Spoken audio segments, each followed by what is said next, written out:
If you enjoy reading short stories, I'm sure you would have read O. Henry's short stories.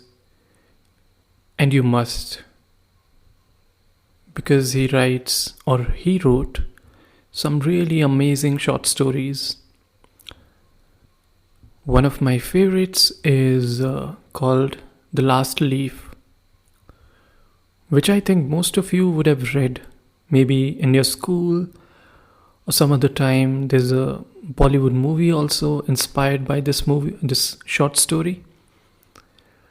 But I'm not going to narrate The Last Leaf today. I'm going to narrate another story which is called The Romance of a Busy Broker. And you notice in this one and some of the other stories of O. Henry that the language is usually very simple. There are hardly 2, 3 or 4 characters and it revolves around them. And then suddenly there is a surprise at the end, some twist. Mostly pleasant, sometimes not, but there is a twist. And until then, it's just smooth flow of a story, something happening, and the author is narrating to you in a really crafty manner. So let's start the story, which is called The Romance of a Busy Broker. Pitcher, who worked in the office of Harvey Maxwell, broker, usually allowed his face to show no feeling. This morning, he allowed his face to show interest and surprise when Mr. Maxwell entered. It was 9:30, and Mr. Maxwell was with his young lady secretary. "Good morning, Pitcher," said Maxwell. He rushed to his table as if he were going to jump over it. Then he began to look at the many, many letters and other papers waiting there for him. The young lady had been Maxwell's secretary for a year. She was very beautiful and very different from most other secretaries. Her hair always looked plain and simple. She did not wear chains or jewels. Her dress was grey and plain, but it fitted her very well. On her small black hat was the gold-green wing of a bird. On this morning, she seemed to shine softly. Her eyes were dreaming but bright. Her face was warmly colored, and her expression was happy. Pitcher watched her. There was a question about her in his mind. She was different this morning. Instead of going straight to the room where she worked, she waited. She seemed not to know what to do. Once she went over to Maxwell's table, near enough for him to see that she was there. The machine sitting at the table was no longer a man. It was a busy New York broker. "What is it? Anything?" asked Maxwell shortly. Papers lay like snow covering his table.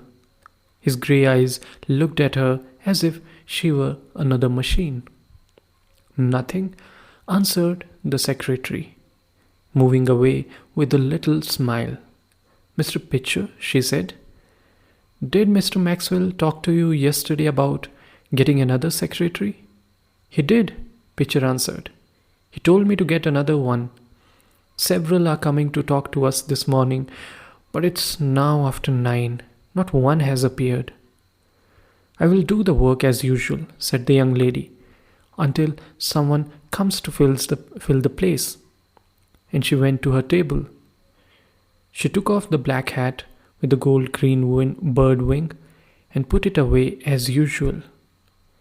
If you have never seen a busy New York broker on a busy day, you know little about men at work. Every minute of a broker's hour is crowded. And this day was Harvey Maxwell's busy day.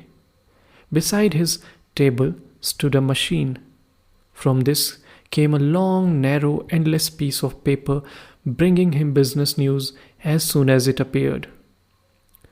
Men began to come into the office and speak to him. Some were happy, some were not. Some were in a hurry, some were full of anger. Boys ran in and out with letters for him to read and answer at once. Pitcher's face now showed that he was alive. The other men who worked in the office jumped around like sailors during a storm.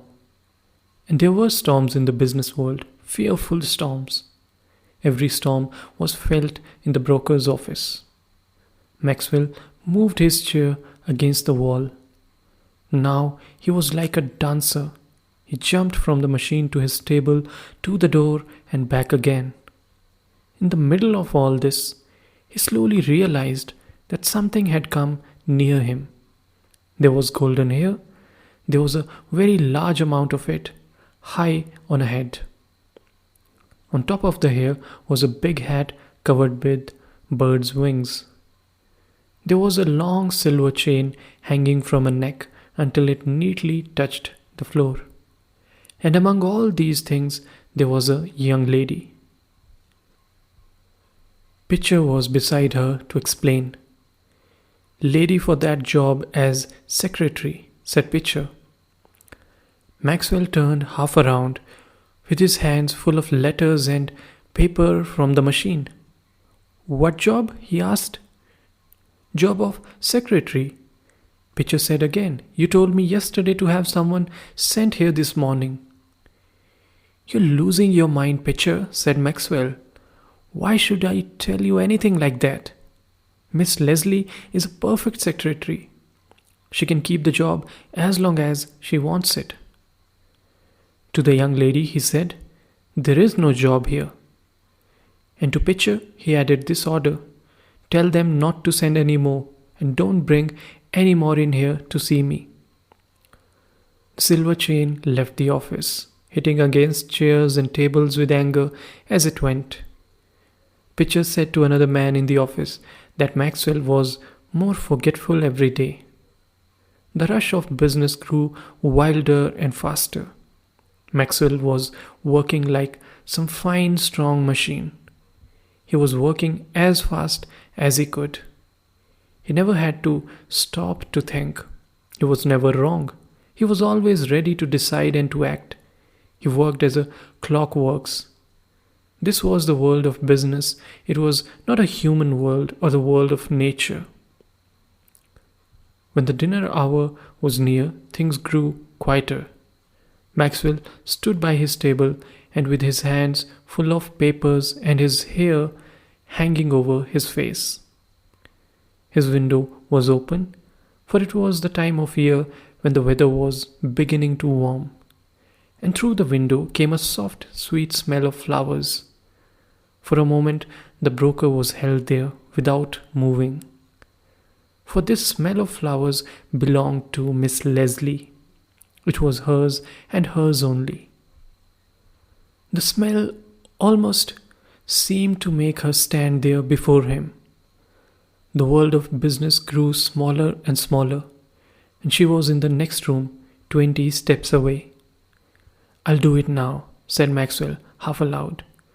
"I will ask her now. I wonder why I didn't do it long ago." He rushed into another room. He stopped beside the secretary. She looked up at him with a smile. Warm color came into her face, and her eyes were soft and kind. Maxwell's hands were still full of papers. "Miss Leslie," he began quickly, "I have only a moment. I want to say something in that moment. Will you be my wife? I haven't had time to make love to you in the usual way, but I really do love you. Talk quick, please. I have to get back to my work." "Oh, what are you talking about?" cried the young lady. She rose to her feet and looked at him round-eyed. "Don't you understand?" said Maxwell. "I want you to marry me. I love you, Miss Leslie. I wanted to tell you, so I took this moment when I wasn't too busy. But they're calling me now. Tell them to wait a minute, Pitcher. Won't you, Miss Leslie?" The secretary acted very strangely. At first, she seemed lost in surprise. Then tears began to run from her wondering eyes. And then she smiled through her tears, and one of her arms went around the broker's neck.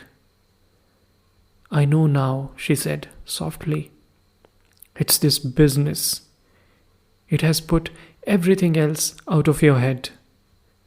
I was afraid at first. Don't you remember, Harvey? We were married last evening at 8 in the little church around the corner."